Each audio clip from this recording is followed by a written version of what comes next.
Hello everyone. Today I am working in my Strathmore Visual Journal sketchbook with my Holbein Professional watercolors in an exercise that will help with learning how to control both water and color. This is the second stage of my color studies with these paints.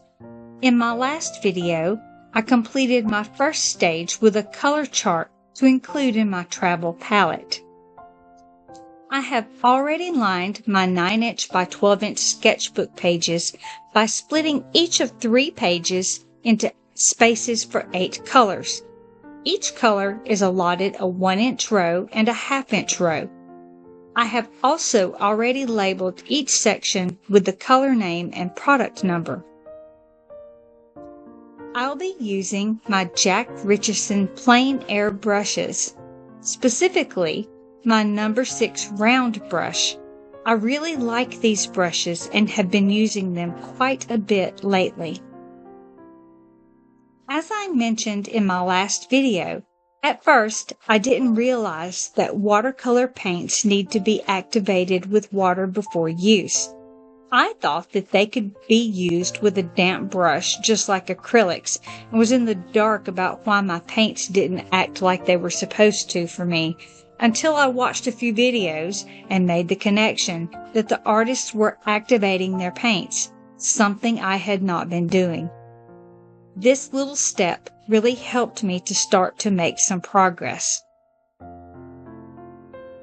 For the first part of my color study, I'll be getting a feel for how each color responds to dilution with water. First, in the 1-inch portion set aside for each color, I'll dilute concentrated color for a gradated wash across the width of the page.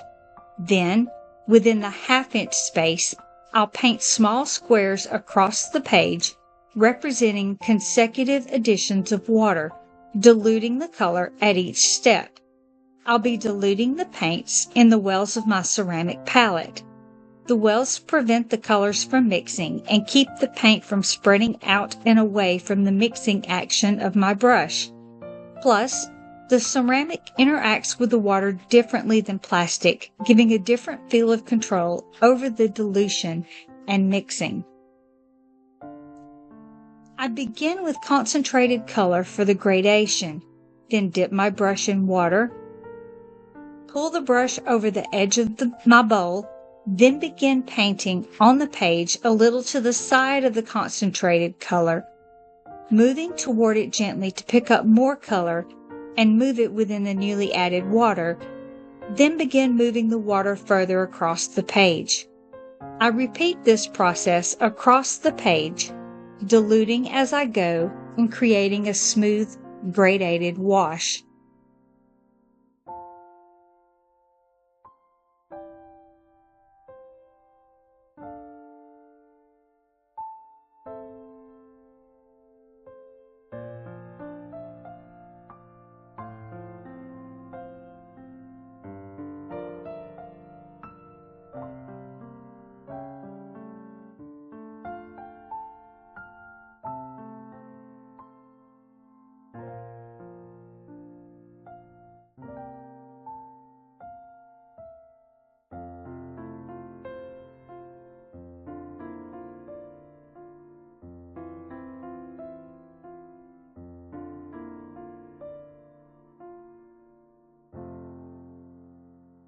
When I have finished the gradated wash, I again pick up concentrated color to paint a small square below it.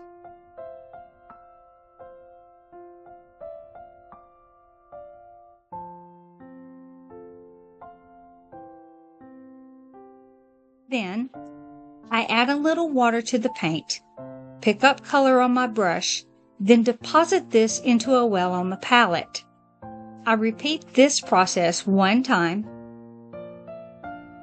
then dip my brush in the water, bringing all the water the brush can hold over into the well.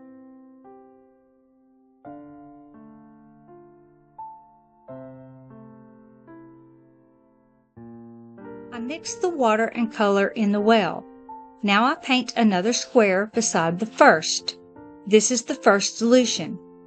I repeat this process, diluting with the full amount that the brush can hold one time, mixing and painting squares all the way across the page. In this way, I know fairly exactly how much paint and how much water I use to obtain the color of each square. This exercise is helping me to learn how to control my water and how the pigments react to the water before placement on the page.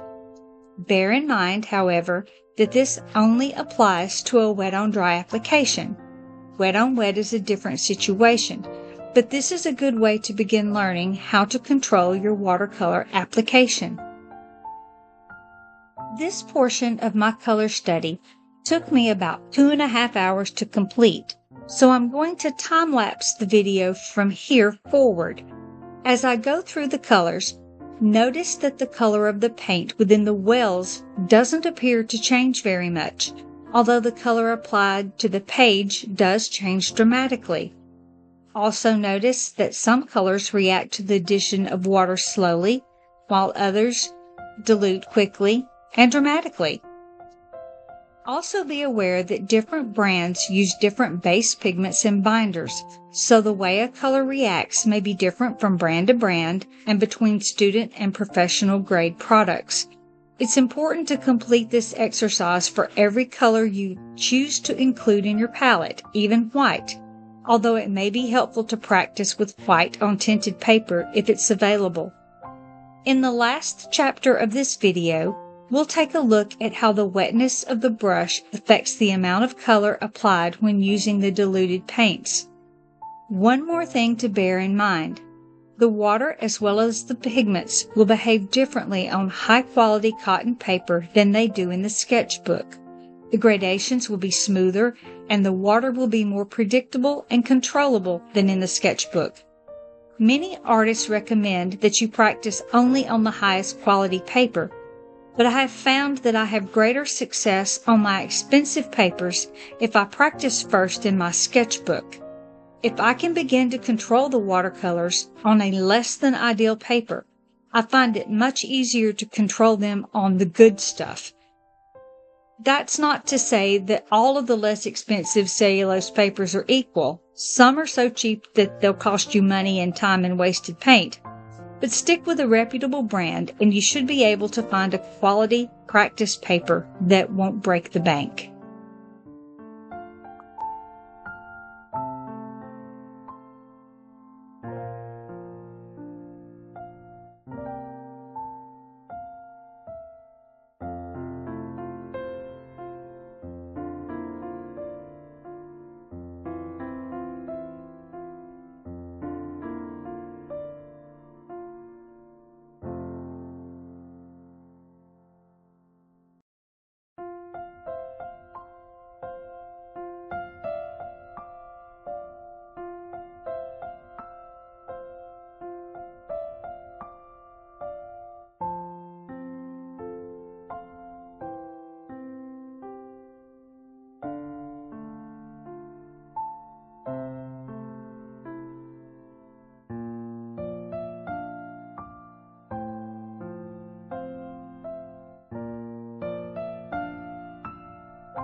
Now that I've completed my color dilution study, I want to look at the difference the amount of water loaded onto the brush can make when painting with diluted pigments.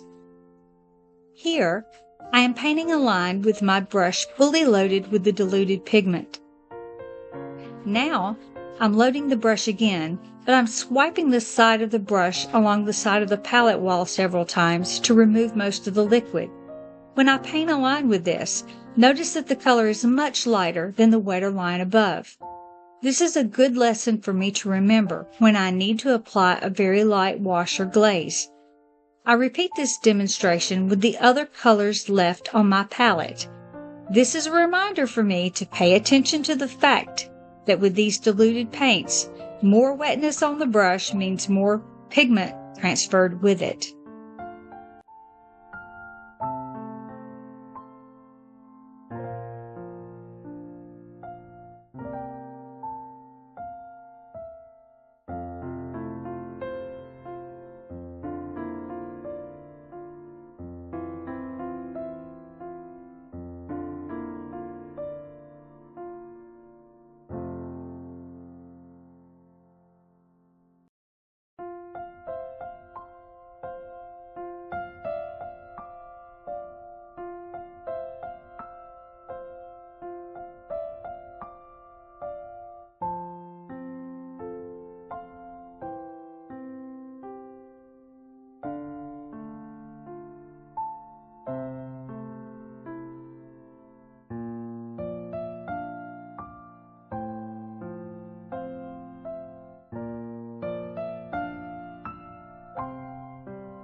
That's all for today. Thanks for watching. See you soon.